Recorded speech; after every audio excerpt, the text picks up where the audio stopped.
Y nos vamos ahora en directo a la sede de Ciudadanos en Madrid, donde vamos a escuchar ahora a Albert Rivera. A la modificación del impuesto a sociedades y a impuestos especiales como alcohol y tabaco.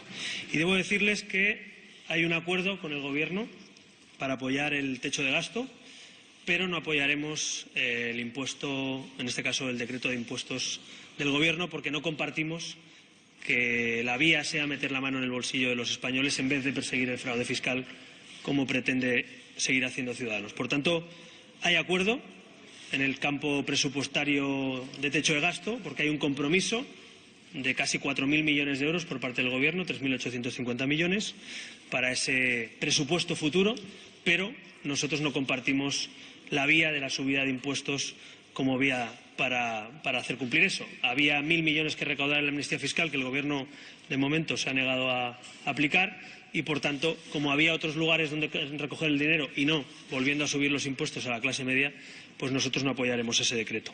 Por tanto, el Partido Popular y el Partido Socialista apoyarán esa subida de impuestos, pero nosotros no lo vamos a hacer. Y no lo vamos a hacer porque, insisto, hay otras vías para recaudar dinero y, de hecho, algunas de esas vías las hemos acabado reflejando en este acuerdo. En el acuerdo, respecto al acuerdo, debo decirles que Ciudadanos puso 3 condiciones básicas, o 3 grupos de condiciones, podemos decir, para que pudiera haber acuerdo. La primera condición era no subir el IVA ni el IRPF. Son los 2 impuestos principales que afectan a la clase media y trabajadora y al consumo en general. La segunda condición es que no hubiera recortes ni en sanidad, ni en educación, ni en dependencia.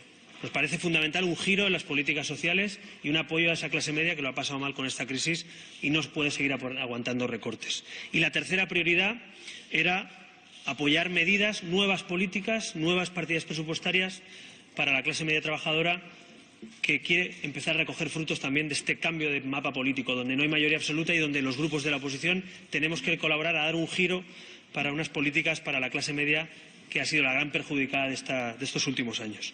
Y esas 3 condiciones se cumplen. El Gobierno se ha comprometido con Ciudadanos a no subir el IVA, que era una de las posibilidades que se barajaban, a no subir el IRPF, que también era una de esas posibilidades, a no recortar la sanidad, ni el presupuesto de educación, ni el presupuesto de dependencia. Y el Gobierno también se ha comprometido a esas banderas que les estoy comentando. Por tanto, hay un compromiso para la tarifa plana de autónomos, en ese compromiso de casi 4.000 millones. Saben que es prioritario para nosotros esa ley de autónomos y esa tarifa plana de un año entero para los autónomos españoles, una buena noticia para los autónomos. Hay también un incremento de 2 semanas de la baja, desde el caso del permiso de paternidad, para ir igualando paulatinamente esas semanas de paternidad. También habrá un complemento salarial para los jóvenes especialmente, que tienen salarios más bajos, que entran y salen del mercado laboral. Saben que es otro de los temas que siempre hemos reivindicado. También habrá ese complemento salarial. Hay un cheque formación. Saben que era una de las prioridades de Ciudadanos, acabar con las políticas de activas fracasadas y empezar a aplicar ese cheque formación, que en definitiva le da la libertad a la persona que está en el paro de recapacitarse, de formular su vida laboral, de volver a levantarse. También hay una inversión en I+D+I y en esa red Cervera, que era una de las prioridades para Ciudadanos. También un incremento en la partida de dependencia, que era otra de las banderas y partidas presupuestarias que queríamos recuperar en estos nuevos presupuestos. También hay partida para educación, para libros de texto y para refuerzo de profesores, incremento en el presupuesto de justicia y también en la lucha contra el fraude fiscal en la Administración de Hacienda. En definitiva, como ven, buena parte de esas políticas ya clásicas, naranjas, podemos decir, de Ciudadanos, que hemos reivindicado en estos últimos años, empiezan a ver reflejado en ese acuerdo para los futuros presupuestos. También les debo decir que votaremos a favor de los presupuestos si están incluidas estas partidas. Quiero decir, si no estuvieran incluidas, como ustedes saben, lo que se va a votar no son los presupuestos, sino el techo de gasto. Si este compromiso político al que hemos llegado con el Gobierno para incluir esas partidas presupuestarias no se cumpliera, y yo confío que se cumplirán, pues si no se cumplieran votaríamos en contra de los presupuestos. Por tanto, en el debate presupuestario tendrán que verse reflejados estos casi 4.000 millones de euros con esas partidas y esas políticas nuevas para la clase media y trabajadora, y si eso es así, y si no se sube el IVA ni el IRPF como se ha comprometido el Gobierno, y si no se recorta sanidad, educación o dependencia, pues entonces Ciudadanos estará al lado del Gobierno para tramitar los presupuestos. Pero insisto, si no se cumplieran, nosotros votaremos en contra de los presupuestos, porque el compromiso es precisamente apoyar el techo de gasto porque caben esas partidas presupuestarias. Así que, en definitiva, hemos llegado a un acuerdo satisfactorio para Ciudadanos, donde buena parte de esas políticas que hemos reivindicado durante años empezarán a ver la luz, no de aquí 2 años, ni 3 ni 4, sino ya en estos presupuestos que vienen, y algunas de ellas con leyes ya tramitadas. Por ejemplo, en estas pocas semanas de legislatura se ha tramitado la ley de autónomos, que era una de nuestras principales reivindicaciones, y ahora además con un acompañamiento de esa dotación económica. También se ha tramitado la ley, en este caso se ha presentado la subcomisión del Pacto por la Educación. Saben ustedes que después de 35 años una reivindicación de Ciudadanos era poner en marcha el Pacto Nacional por la Educación. También se ha puesto en marcha y se está cumpliendo el acuerdo en ese punto, que se ha extendido el Partido Socialista. También se ha puesto en marcha la subcomisión de autónomos. Nos hemos comprometido en el Parlamento ya a que se ponga en marcha, entre esas subcomisiones primeras, la comisión de la ley electoral. Es uno de las banderas también, reivindicaciones históricas de Ciudadanos y de buena parte de la sociedad civil. En definitiva, el pacto en un mes avanza a buen ritmo, pero hay un punto en el que no coincidimos con este Gobierno y con el Partido Socialista, que es en subir los impuestos especiales en vez de perseguir el fraude fiscal con mayor rigor. Así que podemos decir que estamos satisfechos con este acuerdo, que queremos verlo con números concretos y con partidas en el acuerdo presupuestario y, por tanto, en enero será el momento decisivo para dar luz verde o no a esos presupuestos en función del cumplimiento de este acuerdo. Y debo decir también que vamos a seguir trabajando en el Parlamento para desarrollar ese pacto, que tiene muchos puntos importantes en estos primeros meses. Por ejemplo, esa ley electoral, que es otro de los compromisos a tramitar antes del mes de febrero. El otro día hablamos en la Comisión Constitucional y parece que hay voluntad incluso de que sea antes de final de año que empiece a trabajar esa comisión. Sería un éxito, sin duda, abrir una comisión para la ley electoral en estos primeros meses de legislatura. También hemos tramitado esta misma semana la ley que da dignidad al proceso final de la vida. Es una también reivindicación de ese pacto y de Ciudadanos. Estamos también trabajando para que se pueda debatir del ámbito de la LOFCA en esa conferencia de presidentes. Ya hay fecha en enero, no hay fecha concreta, pero sí mes para esa conferencia de presidentes que reivindicábamos, que es el espacio natural junto al Senado para reivindicar los temas y debatir los temas territoriales. Así que podemos decir que en tan solo un mes de legislatura seguramente han pasado más cosas que en los últimos 4 años, pero tienen que seguir pasando muchas cosas para que ese acuerdo de investidura el Gobierno lo cumpla. Y, por tanto, nosotros ya cumplimos el día que votamos a favor de la investidura y este Gobierno tiene 150 exigencias que tiene que ir cumpliendo. Es verdad que está cumpliendo buena parte de ellas. Es verdad que en lo que no está en el pacto, por ejemplo, esos impuestos especiales, pues nosotros no nos vinculamos porque no está en el acuerdo de investidura. Así que, para resumir, creo que son buenas noticias para la clase media y trabajadora. Hay algunas cuestiones que van a afectar al bolsillo, a la vida diaria de muchos autónomos, de muchos padres y madres, de profesores, de trabajadores del ámbito de la justicia, de jóvenes que van a recibir un complemento salarial o de parados que van a recibir un cheque de formación en el próximo año, y creo que eso es lo que, sinceramente, nuestros votantes y sobre todo los españoles esperaban de esta nueva etapa política. Cambios, mejoras, nuevas políticas, políticas para la clase media y, sobre todo, sin subir los impuestos a la clase media, sin volver a los recortes del pasado. Así que algo está cambiando, sin duda, que con 32 escaños en el Congreso y sin estar en el Gobierno es satisfactorio para nosotros poder poner en marcha todo esto, y ahora habrá que concretarlo, insisto, en las partidas presupuestarias. Así que, en resumen, votaremos a favor del techo de gasto, pero no apoyaremos ese decreto de impuestos porque, si bien recoge ese agujero que hay que tapar, ese agujero que se hizo en el impuesto de sociedades, donde algunas empresas no pagan y otras sí, queremos que todas las empresas paguen igual y que no se suba el tipo, no nos parece legítimo el mensaje de inicio de legislatura que el PSOE y el PP quieren dar a los españoles. Como no me atrevo a perseguir el fraude, pues les pido a ustedes que paguen más impuestos especiales o que vengan futuros impuestos a la legislatura. Así que no vamos a participar de esa subida de impuestos, sí vamos a decir de dónde se puede sacar el dinero, y eso es satisfactorio. Para acabar, también les recuerdo que en el draft, es otro de los compromisos adquiridos con el PP, en el draft, en el borrador que se envía a Bruselas, y en este acuerdo hay un compromiso de reducción de 1.000 millones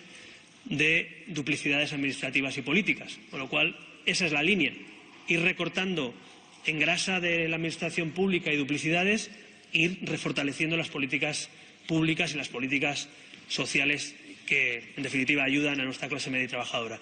Esa es la línea que queremos que siga el Gobierno, que meta la tijera donde se puede meter y que no meta la tijera o la mano en el bolsillo donde no se debe meter. Esa es nuestra política, coherente con nuestro posicionamiento, y también les debo decir que esto se ha cerrado después de semanas de negociación, donde los equipos han estado negociando y donde yo ayer mismo por la tarde-noche pues cerré este acuerdo con el presidente del Gobierno. Creo que es importante para España que podamos tener estabilidad, pero también que empiece a verse los cambios que la sociedad española está demandando, especialmente para la gente que más mal lo ha pasado en esta crisis económica. Y nada más, estoy abierto a preguntas y cuestiones que tengan ustedes que formularme. Buenos días. Dos cuestiones. La primera, si podía concretar en cuanto a los tributos especiales, cuando dice que no los van a apoyar, si es que van a votar en contra o se van a abstener. Y una segunda cuestión con respecto al acuerdo. Habían pactado el PP y Ciudadanos 5.000 millones de gasto para la próxima legislatura. Según nos ha dicho usted, se han quedado en 3.800.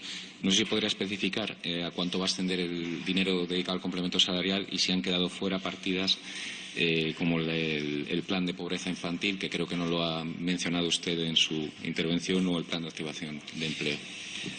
Pues mire, en cuanto a los datos concretos de cada una de las partidas, nuestros compañeros del equipo económico, porque este acuerdo se cerró literalmente ayer por la noche y esta tabla se ha estado incluso conociendo con detalle hasta el último minuto de esta mañana, se lo haremos llegar. En cuanto al decreto, nosotros nos abstendremos porque en el impuesto de sociedades nosotros sí que estamos de acuerdo en que se tiene que reformar. De hecho, es una de las partes del acuerdo. Con lo cual, si se hubiera tramitado por separado, seguramente podríamos votar a favor de que se tape ese vacío, ese agujero negro, que algunas empresas no pagan impuestos y otras sí, y en cambio no estamos de acuerdo en la subida y a lo mejor podríamos votar distinto. Pero como eso el Gobierno lo ha tramitado en un decreto ley que va a tramitarse conjuntamente, pues no podremos apoyarlo porque, aunque estamos de acuerdo en el ámbito sociedades que estaba recogido en el acuerdo, no estamos de acuerdo en esos impuestos especiales que no estaban en el acuerdo y que el PP y el PSOE han acordado legítimamente, pero que nosotros no coincidimos con esa filosofía, digamos, de ingresos, ¿no? Y finalmente, en cuanto a partidas presupuestarias, yo diría prácticamente que todas las partidas, hablo ahora sin tener delante exactamente todas las partidas, pero han quedado incluidas. Es verdad que hay un 20-25% de importe menor, pero es verdad también que se ha subido al 0,6 el techo de gasto de las comunidades, donde, por ejemplo, buena parte de esas partidas son sanidad o educación, con lo cual algunas de esas partidas presupuestarias tendrán que ser ejecutadas por las comunidades autónomas y, por tanto, ese incremento del techo para las comunidades también permitirá hacer más políticas sociales en el ámbito autonómico. Con lo cual, no nos olvidemos que los presupuestos autonómicos, entre el 60 y el 70% de los presupuestos autonómicos de las comunidades son sanidad, educación y políticas sociales. Con lo cual, creemos que lo que hay que hacer es controlar que eso vaya realmente a políticas autonómicas sociales, que es lo que nosotros queremos. Gracias. Yo quería preguntarle por la subida de cotizaciones que se anunciaba la pasada semana, en concreto en lo que afecta al colectivo de autónomos. Desde el colectivo se ha denunciado que es una estocada y no sé si ustedes tienen alguna valoración respecto a cómo puede afectar esto a la creación de empleo por parte del colectivo de autónomos, en especial de los autónomos societarios, y cómo se conjuga esto cuando la semana pasada, tres días antes, se aprobaba una ley de reformas urgentes que se supone que es precisamente para incentivar el autoempleo y la contratación dentro del colectivo. Gracias. Pues es verdad que esto no se vota en este decreto, pero es verdad que se está valorando esa posibilidad en conjunto al SMI y nosotros no estamos de acuerdo. No estamos de acuerdo porque, precisamente, si queremos llevar a esa comisión parlamentaria el debate sobre las cuotas de autónomos, y uno de esos debates es que quien no llegue al salario mínimo no pague cuota de autónomos, lo que no podemos es estar de acuerdo en que se ponga más carga todavía sobre los autónomos. Así que ese va a ser uno de los debates, sin duda, que el Partido Socialista parece que quiere introducir, el PP parece que quiere cumplir con esa parte de acuerdo con el PSOE, pero nosotros no compartimos. Los autónomos son trabajadores también y son buena parte, el 28% del empleo de España. No podemos ponerles más losas, sino quitarles obstáculos como esa ley de Ciudadanos. Con lo cual, en esto, de momento es verdad que no se somete a votación, de momento es verdad que no es más allá que un debate periodístico-político, pero si sucediera, nosotros no lo vemos con buenos ojos y no estamos a favor de esa medida, porque nos parece que es contradictorio, como usted decía, con la ley de autónomos o la reforma que queremos plantear en la reforma del RETA en la subcomisión parlamentaria. Sí, hola, buenas tardes, señor Rivera. Yo quería preguntarle, mañana que es el aniversario de la Constitución y después de lo que ha pasado en Italia este fin de semana con este revés para Renzi, iniciar aquí la reforma de la Constitución, ¿qué grado de consenso sería necesario para ponerse a ello? Pues buena pregunta. En primer lugar, creo que es una mala noticia para los que somos europeístas y además nosotros hemos estado este fin de semana justamente teniendo ese debate en el Grupo ALDE. Aprovecho para, paréntesis, felicitar a Luis Garicano por esa vicepresidencia en el Grupo de los Liberaldemócratas. Y cerrando paréntesis, es una mala noticia para los europeístas que quien gane el referéndum sean los antieuropeístas, los antieuropeos, los populistas, ¿no? Pero es verdad también que el planteamiento para una reforma constitucional, que además contenía cosas que nosotros defendemos, que era, en definitiva, simplificar la administración pública, suprimir duplicidades, en fin, ese debate de racionalización, digamos, del ámbito administrativo, a nosotros nos parece que era una buena idea, pero que no ha tenido, y se ha demostrado, el suficiente consenso para llevarlo a cabo. Moraleja, si queremos reformar la Constitución española, tiene que haber un amplio consenso, y por eso Ciudadanos, en vez de ir directamente a un documento constitucional a la Comisión Constitucional, acordó con el PP una mesa de trabajo de los grupos parlamentarios donde podamos generar un amplio consenso.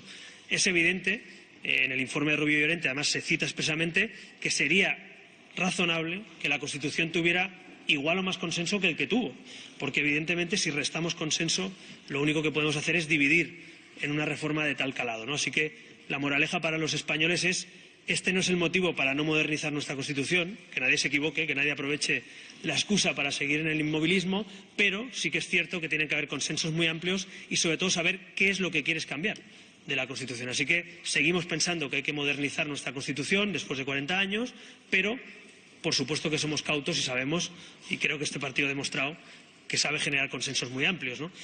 Por tanto, a nadie se le ocurre una reforma constitucional sin un amplio consenso. Señor Rivera, buenos días. Yo quería preguntarle por la situación en Burgos. Esta rueda de prensa, Ciudadanos habla de acuerdo con el Gobierno del ámbito presupuestario en el techo de gasto, pero no va a apoyar, ha dicho, la subida de impuestos que propone el Gobierno. Y si queremos reformar la Constitución española debe haber un amplio consenso entre los grupos parlamentarios. Es la lectura que acaba de hacer Rivera del resultado del referéndum en Italia.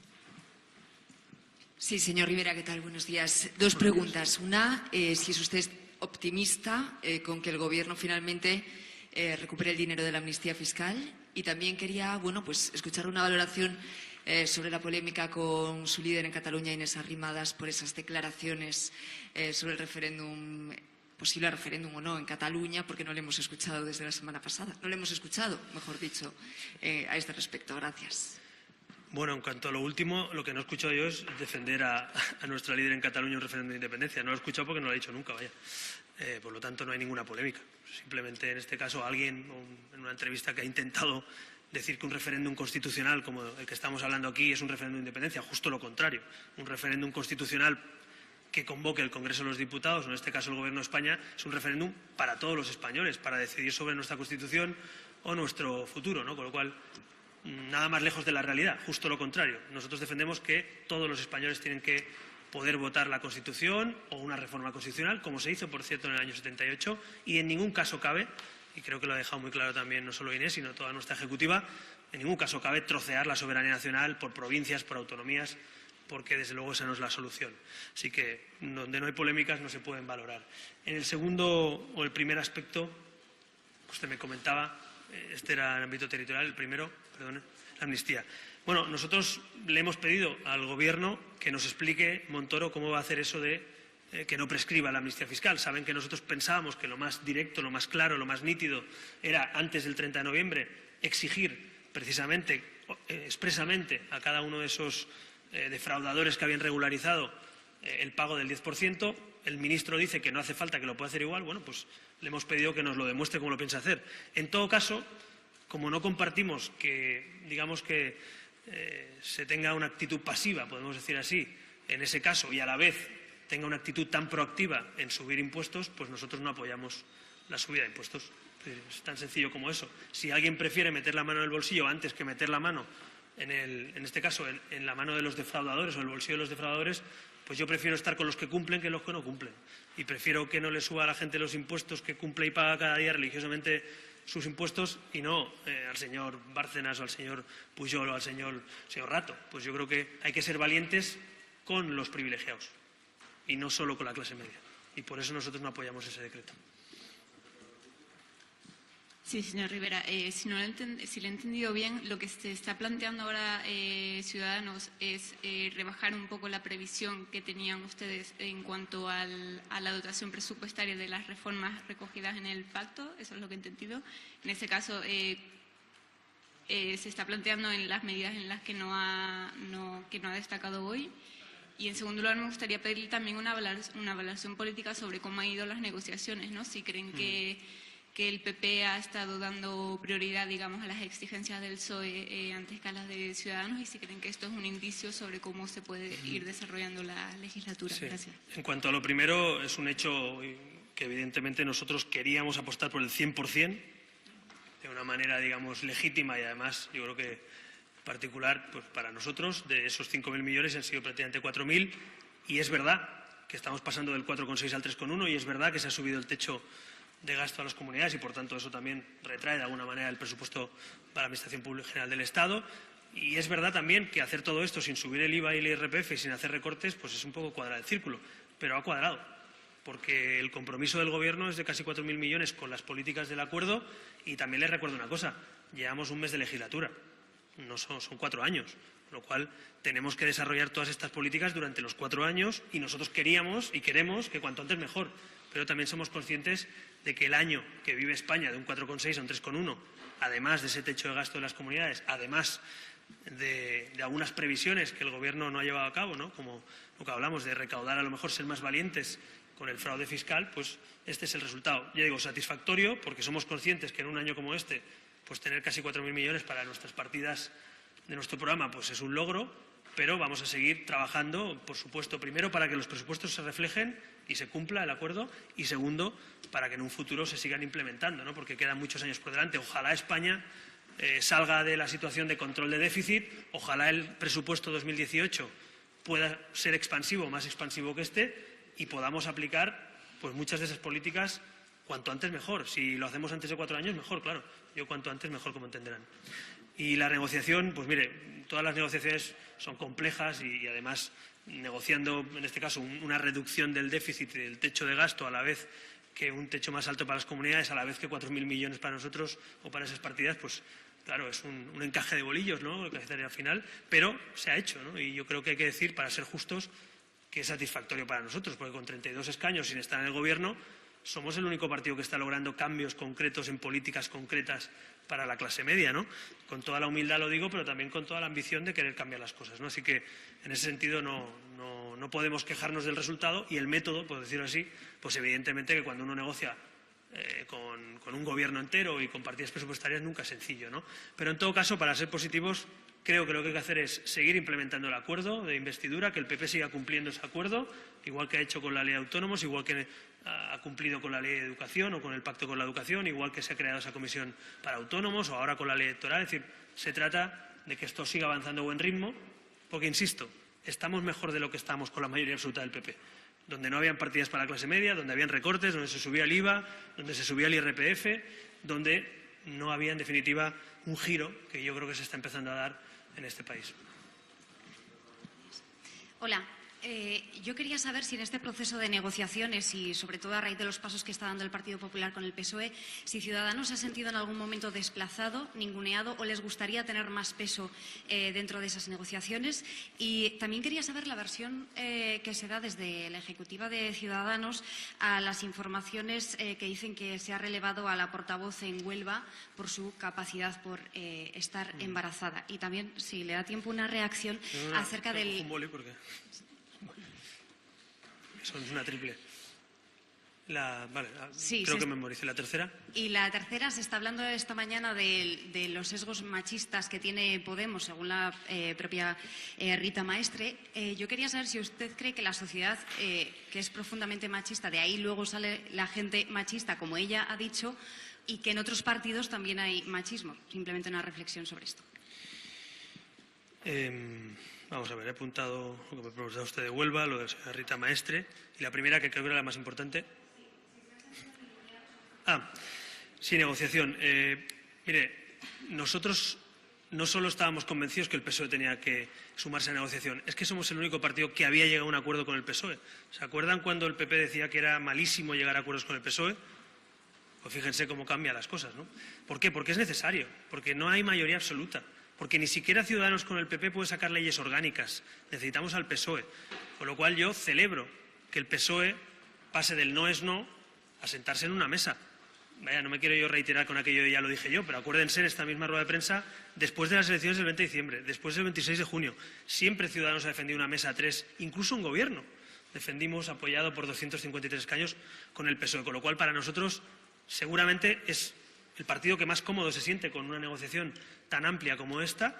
Y además le digo una cosa, si el PSOE es el que apoya o el que pide subidas de impuestos y el PP lo apoya, si son ellos los que quieren hacer este tipo de políticas, conmigo que no cuenten. Quiero decir, nosotros estamos aquí para reducir las duplicidades políticas, para ayudar a la clase media y trabajadora, para reactivar la economía y el consumo, pero no para tirar a la primera de cambio de una subida de impuestos, ¿no?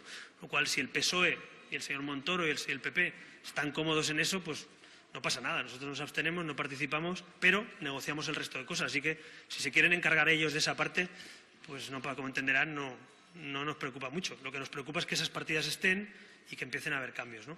Respecto al tema de que me contó usted de Huelva, mire, la realidad es que, por lo que me han informado mis compañeros, es verdad que no lo hemos hablado en la Ejecutiva, pero no tiene nada que ver con su situación personal, la situación, digamos, de capacidad o de trabajo en ese sentido de los concejales en ese ayuntamiento, con lo cual, en fin, máximo respeto a la versión de cada uno, pero ya le aseguro que lo que nos consta es que no tiene nada que ver con la situación personal de esa persona.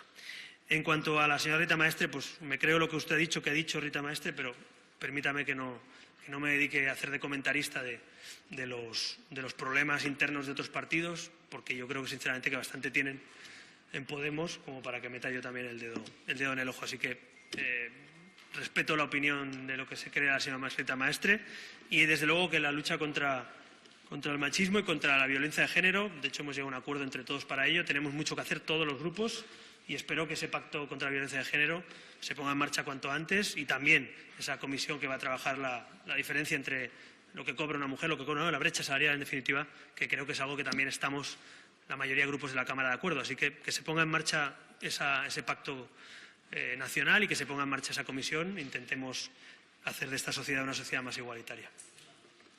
¿Estamos? ¿Alguna pregunta más? Muy bien, gracias.